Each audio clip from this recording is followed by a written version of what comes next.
अहम खबर आपको आगाह करते चलें सरगोदा से, जहां मौजूदा हुकूमत की नाकाम पॉलिसियों की वजह से महंगाई अरूज पर पहुंच गई और गरीब आवाम का जीना दूभर हो गया। वहीं पर ईद की खुशियां भी छीन ली। इस हवाले से मज़ीद जानते हैं बिग न्यूज़ की नुमाइंदा नरगिस सफदर की इस रिपोर्ट में। जी, मैं इस वक्त मौजूद हूँ सरगोदा मेन बाज़ार में और आपको पता है कि रमज़ान की रवानगी ख़त्म होने वाली है तो ईद शुरू होने वाली है। लोगों से ख़रीदारी कर रहे हैं, बच्चे ख़वातीन चूड़ियाँ खरीद रही हैं, बच्चे अपना सेटअप बना रहे हैं, ड्रेसिंग कर रहे हैं। हमारे साथ इस वक्त शहरी मौजूद हैं, इनसे पूछते हैं कि ईद के हवाले से इनका क्या कहना है। जी अस्सलाम वालेकुम जी, हम भी बस यहाँ शॉपिंग करने आए हुए हैं और महंगाई की वजह से बहुत ज़्यादा मुश्किलात का सामना करना पड़ रहा है और हर बंदे ने यहाँ पे अपना ही एक रेट लगाया हुआ है। और ईद के एंड के दिन में पहले बहुत ज़्यादा गहमा गहमी होती थी, जबकि अब इस दफ़ा महंगाई का बहुत ज़्यादा इन्फ्लुएंस है, बहुत कम बाज़ारों में रश देखने को मिल रहा है। तो हम अपनी शॉपिंग की बात करें, हम पहले चीज़ें हमारी 15 से 20 हज़ार में अच्छी शॉपिंग हो जाया करती थी। अब के 15 से 20 हज़ार में एक सिंगल पर्सन का भी खर्चा मैनेज नहीं होता। हम लोग घर में खर्चा दे देते थे, उसमें 20-30 हज़ार रुपये में हमारी ख़वातीन, उसमें बच्चों के कपड़े, सारी चीज़ें मैनेज होती थी। जबकि अब 15 से 20 हज़ार रुपये में एक सिंगल पर्सन के लिए भी ये बहुत ज़्यादा मुश्किलात का सामना करना पड़ रहा है। उसकी वजह ये है कि एक तो गवर्नमेंट की तरफ से महंगाई है और दूसरा ये ताजिर बरादरान ने भी हर तरफ से, हर बंदे ने अपना अलग से एक रेट लगाया हुआ है। तो इसके हवाले से गवर्नमेंट से पाकिस्तान से अपील करना चाहेंगे कि इसमें प्राइस कंट्रोल का देखा जाए और प्राइस कंट्रोल इसमें चेक एंड बैलेंस इसका किया जाए कि ये हर बंदे पर इस पर चेकिंग की जाए कि इसकी प्राइस वगैरह क्या चीज़ है। आपका क्या कहना है कि हुकूमत इस महंगाई की जिम्मेदार है?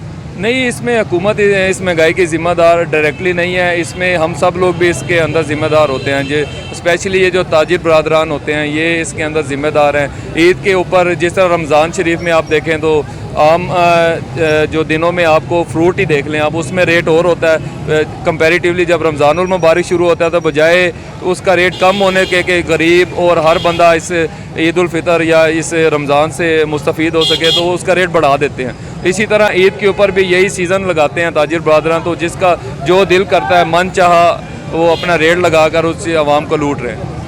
तो हमारी इसलिए गवर्नमेंट ऑफ पाकिस्तान से यही अपील है कि प्राइस कंट्रोल पे चेक एंड बैलेंस किया जाए ताकि गरीब लोग भी इससे ज़्यादा से ज़्यादा इस त्यौहार से मुस्तफ़ीद हो सके। हमारे साथ एक और शहरी मौजूद हैं, इनसे पूछते हैं कि इन्होंने अपनी ईद की तैयारी कैसे की है और क्या इंतज़ाम किए हैं ईद के हवाले से। अस्सलाम वालेकुम जी, मैं डॉक्टर इकबाल नईम जी और थैंक यू वेरी मच, आपने मुझे चांस दिया। ईद की तैयारियां तो स्पेसिफ़िकली होती हैं, जो बचपन में एक रूटीन चली है उसी हिसाब से हम मार्केट में आए। मार्केट में स्पेसिफ़िक चीज़ें ख़रीदी हमने, कुछ ब्रांड से, कुछ नॉर्मल रूटीन में, कुछ रेट्स हैं, कुछ हाई अप रेट्स हैं। तो एनी हाउ हमने सारी चीज़ें, बच्चों के कपड़े, बच्चियों के कपड़े और शूज़ जहाँ से कुछ जायज़ रेट्स पे थे वो हमने परचेज़ किए। Thank you very much Sargodha and thank you very much Begwa ji. इस वक्त हमारे साथ एक और शहरी मौजूद है और महंगाई के हवाले से इनसे पूछते हैं कि इनका क्या कहना है।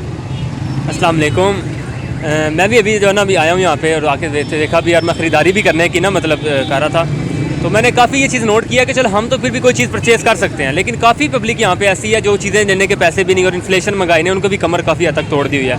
तो गवर्नमेंट या इंतजामिया अदारे जो हैं, जो भी हैं, मतलब दुकानदारों को भी चाहिए, इंतजामिया को भी चाहिए कि अपने रेट जो है वो मुनासिब रखें ताकि दुनिया जो है या जो आपके इलाकाई लोग हैं वो उससे फैसिलिटेट हो सकें। तो बाकी अब हमें भी चाहिए कि हम अपने आस पास या जो आवाम है या जो गरीब लोग हैं उनकी हमें मदद करनी चाहिए ताकि मुसलमान होने के नाते या एक अच्छा शहरी होने के नाते हमें अपने हकूक़ जो हैं वो पूरे अदा करने चाहिए। क्योंकि आपको पता है ईद है और जो ईद है मुसलमानों के लिए एक बहुत बड़ा तोहफ़ा है, ठीक है। तो इसलिए लोगों को और आवाम को और हर इंसानियत के नाते जो है उसका ताउन करना चाहिए। मैं इसी में ये जी, जैसा कि आपने सुना कि शहरी कह रहे हैं कि हम लोगों को अपने इर्द गिर्द के ख्याल रखना चाहिए, जो भी गरीब आवाम है उसकी मदद करनी चाहिए। आपने ईद की खुशियों में उन लोगों को भी शरीक करना चाहिए जो बेचारे इस वक्त अपनी ईद की खुशियां मनाने के मुस्तफिक नहीं हैं। फितराना टाइम पे देना चाहिए ताकि वो लोग भी अपनी खुशियाँ हमारे साथ भरपूर शरीक हो सकें और अपनी ईद की खुशियाँ इंजॉय कर सकें। Nargis Safdar, big news, Sargodha.